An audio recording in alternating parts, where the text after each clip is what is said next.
전 오늘 디모데후서 4장 19절에서 22절까지의 말씀을 가지고 인생의 겨울이 오기 전에 라는 제목을 가지고 하나님의 말씀을 증거하도록 하겠습니다. 여러분, 날씨가 이제 많이 추워졌습니다. 혹시 감기는 안 걸리셨습니까? 날씨 많이 추우시죠?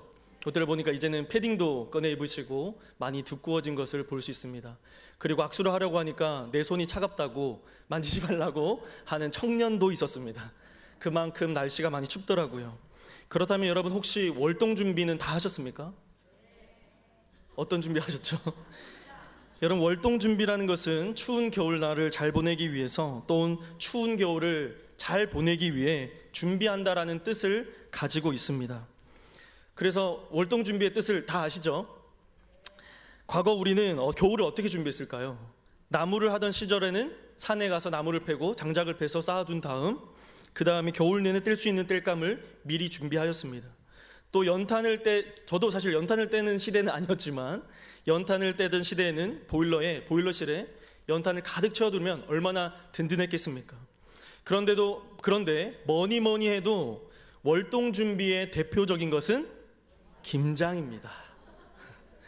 배추, 무, 젓갈, 각종 양념들을 가지고 김치속을 만들고 숨죽은 배추를 버무리면서 김장을 합니다. 여러분, 제가 어떻게 이렇게 자세히 아냐고요? 저도 지난주에 김장에 참여했습니다. 사진 한번 보실까요? 이렇게 또 신나게 물을 썰고 계시고, 그 다음에 이렇게 이제 김조목 권사님이 특별한 레시피를 소개해 주셔가지고 저도 기억하고 있습니다. 그래서 한번 해보려고요. 이렇게 열심히 하시는 모습들도 있고요. 양념을 만듭니다. 그 다음에요. 우리 권사님들이 너무 열심히 하고 계시죠? 다음이요. 여기서는 좀 멈춰주시고, 여러분, 이제 김장에는 무엇을 먹어야 될까요? 김장할 때 수육을 먹어야겠죠. 김치에 굴도 싸서 먹고 돼지고기를 푹 삶아서 김치에 수육을 싸서 먹으면 여러분, 얼마나 맛있을까요? 여러분, 지난주에 교회 김장에 동참하지 않으신 분들은 말을 하지 마십시오. 지금도요, 군침이 흐릅니다. 제 인생의 인생 수육이었습니다. 여러분, 수육이 드시고 싶으시거든 내년 김장에 꼭 동참하셔서 이 영광을 함께 누리실 수 있기를 바랍니다. 아무튼 여러분, 저희는 겨울을 보내기 위해서 차를 점검하고 집에서는 따뜻한 겨울옷과 내복을 꺼내서 미리 준비하기도 합니다. 그런데 여러분, 계절에도 겨울이 오듯이 우리 인생에도 분명히 추운 겨울이 찾아옵니다. 오늘 말씀에서도 사도 바울이 이것을 말해주고 있습니다. 인생의 겨울이 오기 전에 인생의 겨울을 준비하라고 사도 바울은 이야기하고 있는 것입니다. 디모데후서 말씀은 하나님께서 사도 바울을 통해 주신 신약 성경 13권 중에 마지막 말씀에 해당되는 말씀입니다. 그렇게 사도 바울은 오고 가는 모든 세대에게 마지막까지, 그리고 끝까지 들려주고 싶었던 메시지가 오늘 본문의 말씀입니다. 여러분, 사도 바울은요, 복음 하나 때문에 산전수전 다 겪었습니다. 그런 그가 인생의 마지막에 모든 것을 쥐어짜낸 엑기스와 같은 메시지가 오늘 디모데후서 4장의 말씀입니다. 그리고 끝까지 놓쳐서는 안 될 주옥과 같은 말씀을 기록하여 내가 정말 이 말을 하지 않고는 눈을 감지 못할 것이라는 그 마음의 한을 담아 전하고 있는 것이 바로 오늘 본문 말씀이기도 합니다. 그래서 계절의 겨울이 찾아오듯이 우리 인생에도 반드시 추운 겨울이 오고 죽음이 찾아올 때 우리는 무엇을 준비해야 할지 알려주고 있습니다. 사랑하는 여러분, 그렇다면 우리가 계절에도 겨울이 오듯이 우리 인생의 겨울, 인생의 끝, 인생의 마침표를 찍기 전에 반드시 해야 할 준비가 있는데 그것이 무엇인지 살펴보러 갑니다. 첫 번째는 바로 인생의 겨울이 오기 전에 반드시 용서해야 한다입니다. 뭐라고요, 여러분? 용서해야 합니다. 디모데후서 4장 9절과 10절과 16절 말씀을 살펴보시면 지금 바울에게 있어서 가장 절박하게 다가오는 인생의 겨울은 사람들입니다. 바울을 버리고 떠난 그 인생의 겨울이 너무나 춥고 외로웠던 겁니다. 여러분, 사람 인자 어떻게 쓰시는지 아시죠? 어떻게 쓰죠? 열심히 쓰시네요. 역시 많이 배우신 분들입니다. 여러분, 사람 인자 한자를 보시면 사람은 절대로 혼자 버티고 설 수 없게 되어 있습니다. 사람에는 반드시 두 사람이 기대어 있는 모습을 볼 수 있는데요. 그렇다면 사람이 언제 가장 힘들고 외로울까요? 돈을 잃었을 때요? 건강을 잃었을 때요? 명예를 잃었을 때요? 아니요, 그보다 더 힘든 것은 아마 사랑하는 사람을 잃었을 때일 겁니다. 그리고 믿었던 사람들에게 배신당했을 때입니다. 돈이 없어도 사람이 곁에 있으면 힘이 됩니다. 병이 들었을 때 옆에 지켜주는 사람 한 사람이라도 있으면 살아야겠다는 용기가 생깁니다. 명예를 잃었어도 사람이 떠나지 않으면 다시 회복할 수 있는 기회가 있습니다. 그러나 아무리 큰 명예와 부와 영광을 얻었다 할지라도 사람을 잃게 되면 전혀 기쁨이 없는 것입니다. 지금 바울은요, 왕성하게 활동할 때 자신을 따라다녔던 사람들이 하나 둘 떠나고 이제 누가 한 사람만 남아 곁을 지키고 있는 상황입니다. 그러니 사도 바울은 마치 왕성하던 나뭇잎들이 떨어진 이후에 앙상하게 남은 가지처럼 마음의 추운 겨울을 맞이하고 있는 것입니다. 사랑하는 여러분, 여러분 가운데도 이처럼 외로움, 상처, 배신을 당해서 힘들어하시는 분들이 혹시 이 자리에 계십니까? 또 자식을 낳고 온 인생을 바쳐 자식을 가르칠 때는 몰랐는데 다 키워서 결혼시키고 각자 흩어져서 사는 것 때문에 오는 외로움은 혹시 없으십니까? 저희 어머니께서 이야기하시더라고요. 아들 다 소용없다. 키웠더니 전화 한 통 없고 제가 잘해야겠지요. 여기 계신 아들들은 다 잘하고 계시겠죠. 저도 아들 둘인데요, 저 유민이랑 유연이를 봤을 때 나중에 커서 저한테 따뜻한 말을 해줄지 모르겠습니다. 제가 누나가 3명인데 누님들은 참 잘하더라고요. 전화도 자주 하고 맛있는 것도 사드리고. 저는 그래서 핑계댑니다. 사역이 바빠서. 여러분, 아니면 사랑하는 사람과 이별하게 되는 경우 있을 때는 느끼지 못했던 그리움들이 많이 생기게 될 것입니다. 마찬가지로 디모데후서 4장 20절 말씀을 보시면 그나마 바울 주위에 남아있었던 드로비보는 현재 병들어서 동행할 수 없는 상태입니다. 그러니 사도 바울의 인생의 겨울은 지금 먹을 것 때문에, 입을 것 때문에, 머물 곳이 없어서 그런 것이 아니라 모든 사람이 떠난 상황 가운데 마음이 추워지고 외로워지고 있음을 절실하게 느끼고 있던 상황이었던 겁니다. 바로 그 순간에 믿음의 거장이었던 사도 바울은 도대체 이 인생의 겨울을 어떻게 준비하고 어떻게 겨울을 나고 있을까요? 디모데후서 4장 21절의 말씀입니다. 우리 함께 읽겠습니다. 시작. 너는 겨울 전에 어서 오라. 으블로와 부데와 리노와 르가 모든 형제가 다 내게 문안하느니라. 아멘. 오늘 본문 말씀을 제가 읽을 줄 알았는데 목사님께서, 담임 목사님께서 읽어주시는데 인물들의 이름들이 다 어렵더라고요. 그래서 좀 많이 헤맸죠. 여러분, 그런데 21절 말씀에 자세히 살펴보면 첫 번째 뭐라고 부르죠? 너는 겨울이 오기 전에 라고 표현하고 있습니다. 그럼 여기서 나오는 너는 누구일까요? 바로 디모데입니다.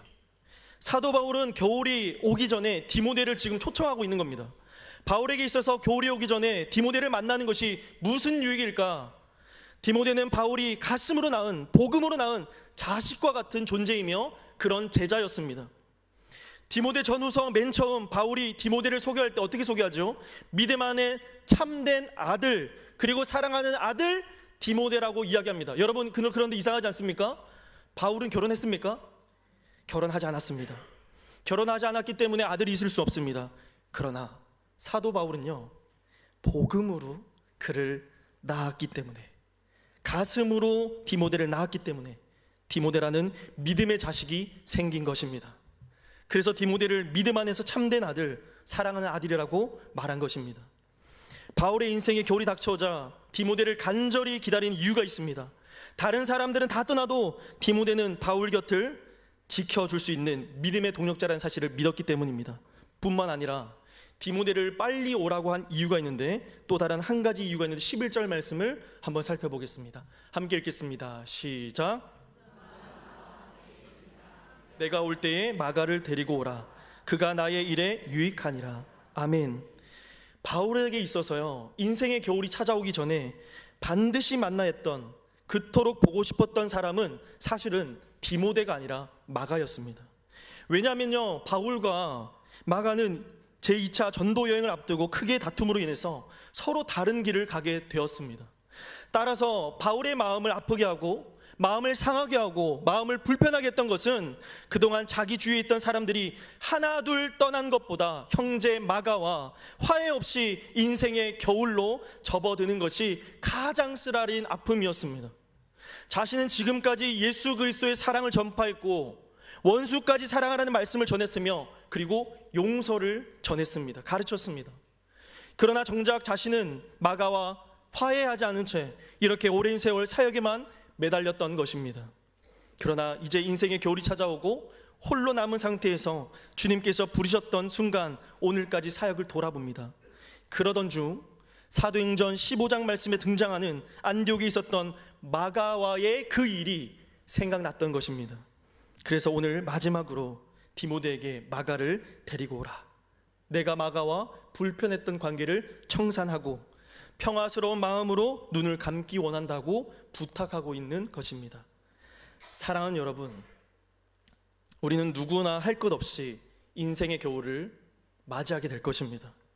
이날을 위해 계절의 겨울이 오듯이 우리 인생의 겨울이 오기 전에 우리는 미리 준비해야 합니다. 그래서 하나님의 심판대 앞에 거리낌 없이 서기 위해 용서할 사람은 용서하고 내려놓을 사람은 반드시 내려놓아야 합니다. 잠언 19장 11절 말씀은 후반절은 이렇게 기록하고 있습니다. 함께 읽어보겠습니다. 시작. 사람의 허물을 용서하는 것이 자기의 영광이니라. 아멘. 잠언 기자의 말씀처럼 하나님 앞에 가서 영광의 면류관을 받아 쓰기 위해서는 용서함이 먼저 되어야 합니다. 사랑하는 여러분, 아무리 부정하고 인정하지 않는다 할지라도 누구에게나 인생의 겨울이 다 찾아옵니다.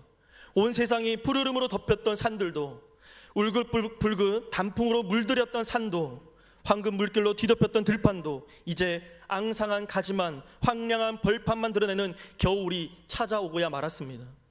자연도 겨울도 맞이하는데 우리도 인생의 겨울을 미리 준비해야 되지 않겠습니까? 그래서 외롭게 인생을 맞이하는 것이 아니라 함께하는 즐거움으로 겨울을 맞이하려면 여러분 반드시 용서해야 합니다. 사랑하는 전화교회 성도 여러분, 인생의 겨울이 닥쳐왔을 때 바울의 마음을 아프게 하고 서글프게 만들고 후회하게 만들었던 마가와 같은 사람이 여러분들에게는 혹시 현재 없으십니까? 여러분, 저는 오늘부로 전화교회를 떠납니다. 그래서 먼저 여러분에게 가장 먼저 용서를 구합니다. 혹시 저를 통해 마음이 상하고 제 부족함과 연약함으로 상처 입은 분들이 계시다면 저를 용서해 주십시오. 그리고 저에 대해 오해하고 상처 주신 모든 분들을 저는 먼저 저도 용서하겠습니다. 누가 옳고 그름을 떠나 누가 손해보고 이익을 보고 따지기 전에 누가 먼저라는 생각을 넘어 내가 먼저 손 내밀고 내가 먼저 용서하고 내가 먼저 화해하고 내가 먼저 사랑을 표현함으로써 사랑하는 여러분, 올해 가장 따뜻한 겨울을 보내실 수 있기를, 그리고 평생을 가장 외롭지 않게 하나님과 보낼 수 있는 여러분 인생 다 되시기를 주님 이름으로 축복합니다. 인생의 겨울이 오기 전에 우리는 두 번째 무엇을 준비해야 될까요? 두 번째는 인생의 겨울이 오기 전에 건강을 지켜야 합니다. 사도 바울이 디모데에게 겨울이 오기 전에 빨리 와야 할 중요한 임무 중에 또 다른 하나가 있습니다. 13절 말씀입니다. 우리 13절 말씀 함께 읽겠습니다. 시작. 들어와 가보의 집에 둔 겉옷을 가지고, 여기까지 볼까요? 여기서 필요한 것이 무엇일까요? 바로 겉옷입니다. 추운 겨울을 보내는데 건강하기 위해서는 겉옷이 필요합니다. 특별히 사도 바울은 젊은 세월 동안 복음을 전하기 위해 먹을 것도 제대로 챙겨 먹지 못하고 마음껏 쉼을 가지지도 못하고 굶주림과 매맞음과 오해와 핍박 속에 감옥에 갇히고 풍랑이 있는 바다 위에서 며칠이고 밤을 꼬박 새우며 살았던 사람이 사도 바울입니다. 젊었을 때는 물불 안 가리고 잠을 자지 않고 끼니를 거르고 그렇게 견디일 수 있었지만 이제는 나이가 들고 육체의 기력이 다해가는 마당에 바울에게 다가온 겨울은 육신의 연약함에 통감할 수밖에 없었습니다. 바울은 육체의 겨울을 대비하면서 무엇을 준비하고 있습니까? 자기 몸을 따뜻하게 만들어줄 겉옷을 가지고 올 것을 청하고 있습니다. 누구든지 인생의 겨울이 찾아오면 육신이 약해져서 봉사를 하고 싶어도 봉사하지 못하고 열심을 내고 싶어도 열심을 내지 못할 때가 곧 옵니다. 그러므로 육신의 건강을 위해 신경을 쓰는 여러분들 다 되시기를, 특별히 여러분 강건하시기를, 성도님들 모두 강건하시기를 주님 이름으로 축복합니다. 제가 또 우리 곽선신 권사님께 너무 감사한데요. 무릎과 허리는 괜찮으신가요? 제가 무릎을 다쳐서 수술하고 엘리베이터를 탈 때 엘리베이터 동기였거든요. 매번 같이 타고 올라왔습니다. 그럴 때마다 전사님요 무릎 건강관리, 무릎 관리 잘하이소 젊을 때 그렇게 말씀하셨습니다. 그리고 엘리베이터 탈 때마다 어르신들이 함께 탈 때 지팡이를 들고 저는 목발을 쥐고 탈 때마다 그 심정을 조금이나마 알겠더라고요. 무릎이 불편한, 그리고 아팠던. 사랑하는 우리 임수정 권사님, 예수님의 보혈의 능력으로 치유되시기를 바랍니다. 그리고 이 외에도 제가 언급하지 못한 모든 성도님들 한 분 한 분마다 강건하시기를, 그리고 마음의 질병도 치유되시기를 주님으로 축복합니다. 돈을 잃으면 조금 잃은 것이고, 명예를 잃으면 많이 잃은 것이고, 건강을 잃으면 전부를 잃은 것과 같습니다. 여러분, 육신이 약해져서, 육신이 병들어서 아무 일도 할 수 없다고 말하기 전에 건강관리 잘 하셔야 합니다. 이를 위해 잠도 푹 주무시고 잘 쉬십시오. 무엇보다 마음이 건강하셔야 합니다. 좋은 것 보시고, 좋은 말 하시고, 좋은 생각 품으시고, 옹졸해지지 마시고, 더 많이 품고 용서하고 사랑하셔서 그렇게 여러분 따뜻한 겨울을 맞이할 수 있는 여러분 되시기를 간절히 바랍니다. 마지막 세 번째, 인생의 겨울이 오기 전에 우리는 무엇을 준비해야 될까요? 인생의 겨울이 오기 전에 말씀으로 무장해야 합니다. 우리가 아무리 건강한 삶을 산다고 해도 영혼이 병들면 아무 소용이 없습니다. 그래서 바울은 디모데를 부르면서 또 한 가지 중요한 부탁을 하고 있습니다. 13절 하반절 말씀을 보시면 이렇게 기록되어 있습니다. 겉옷을 가지고 오고 또 책은 특별히 가죽 종이에 쓴 것을 가져오라. 가죽 종이에 쓴 것, 이게 무엇일까요, 여러분? 사람이 떠나고 나이가 들어서 육체의 나약한 상황 속에 위로가 되는 유일한 것은 가죽 종이에 쓰여진 하나님의 말씀이었습니다. 언제나 어려운 일을 만났을 때 가까이 하며 읽었던 손때 묻은 두루마리 성경책, 죽어가는 영혼들을 바라보며 진리의 말씀을 전하기 위해 읽고 또 묵상하고 또 읽고 내려갔던 말씀, 이제는 그 말씀이 다른 사람을 위해서가 아니라 자기 자신을 위해 들려주시는 하나님의 음성이라는 것을 알았기에 바울은 디모데에게 그것을 꼭 잊어버리지 말고 가져와 달라고 부탁하고 있는 것입니다. 수많은 핍박, 환난, 그로 인해서 도망칠 수밖에 없었던 다윗의 모습을 보십시오. 그의 삶을, 그의 인생을 붙들어 주었던 것은 무엇입니까? 쫓겨나갔고 쫓김을 당했고 사람들이 떠나갔습니다. 그럴 때 그를 붙들어 주었던 것은 하나님의 말씀이었습니다. 그래서 다윗은 시편 199편 105절 말씀에 이렇게 기록하고 있습니다. 함께 읽겠습니다. 시작. 아멘. 그러면서 다윗이요 또 하나님께 이렇게 부르짖어요. 107절의 말씀입니다. 함께 읽겠습니다. 시작. 나의 고난이 매우 심하오니 여호와여 주의 말씀대로 나를 살아나게 하소서. 아멘. 여러분, 다윗은요 몇 번이고 넘어지고 쓰러질 수밖에 없는 상황에서도 다시 오뚜기같이 일어설 수 있었던 비결, 다가온 어둠의 세력을 물리치고 이스라엘의 성군이 될 수 있었던 능력의 비결은 바로 하나님의 말씀이었습니다. 그 말씀이 다윗을 살렸고 다윗을 구원하였고 다윗이 회개하고 돌아설 수 있도록 세운 것은, 살린 것은 하나님의 말씀이었습니다. 사랑하는 성도 여러분, 우리가 우리 곁에도 사람들이 떠날 날이 오고 육신이 약해질 때가 곧 옵니다. 사람을 의지할 수도 없고 육신을 의지할 수도 없는 인생의 겨울이 누구에게나 찾아옵니다. 가족들과 여러분 한 집에 살아도 나 혼자라고 생각할 때가 많으시죠? 왜요? 내 마음을 읽어주는 이가 없기 때문입니다. 어려운 일을 당하고 누구나 도와주는 사람 없을 때, 아무리 발버둥 쳐도 안 될 때 여러분은 무엇을 의지하시겠습니까? 무엇을 붙드시겠습니까? 또 누구와 대화하시겠습니까? 누구로부터 힘과 용기를 얻으시겠습니까? 우주 만물을 통치하시며 생명을 살리고 영혼을 구원하고 인간을 새롭게 하시는 능력이 하나님의 말씀이 있다면 아무리 춥고 아무리 어둡고 아무리 쓸쓸한 겨울이 온다 해도 그 말씀 때문에 우리는 그 추위를 이겨낼 수 있습니다. 바라기는 말씀으로 무장하셔서 승리하시는 여러분의 삶이 되시기를 주님 이름으로 축복합니다. 말씀을 붙들어야 우리는 살 수 있습니다. 말씀을 정리하겠습니다. 오늘 사도 바울은 나그네 인생을 살아가는 저와 여러분들에게 인생의 겨울이 오기 전에 준비해야 할 3가지 말씀을 분명히 본문을 통해 주시고 계십니다. 인생의 겨울이 오기 전에 반드시 여러분 용서해야 합니다.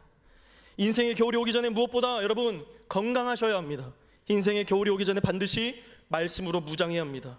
김장 준비, 난방 준비, 겨울을 나기 위한 준비, 음식 준비 중요합니다. 그러나 인생의 겨울을 위해서 어떤 준비하고 계십니까? 기억해야 될 것은 인생의 겨울은 예고 없이 누구에게나 찾아옵니다. 그러므로 아직 힘이 있을 때, 여력이 있을 때, 아직 믿음의 동력자들이 우리 주변에 머물고 있을 때 용서하고 화해해야 합니다. 우리 전화교회 안에서 단 한 사람도 또다시 상처받고 떠나는 일이 없어야 합니다. 그리고 상처받은 채로 떠나게 해서도 안 되며 용서하지 못한 채로 떠나서도 안 됩니다. 이것이 인생의 겨울을 준비하는 우리들이 해야 할 일입니다. 여러분 부디 사랑하는 성도 여러분, 몸을 귀하게 여기셔서 아프지 마시고 한 분 한 분 강건하시기를 축복합니다.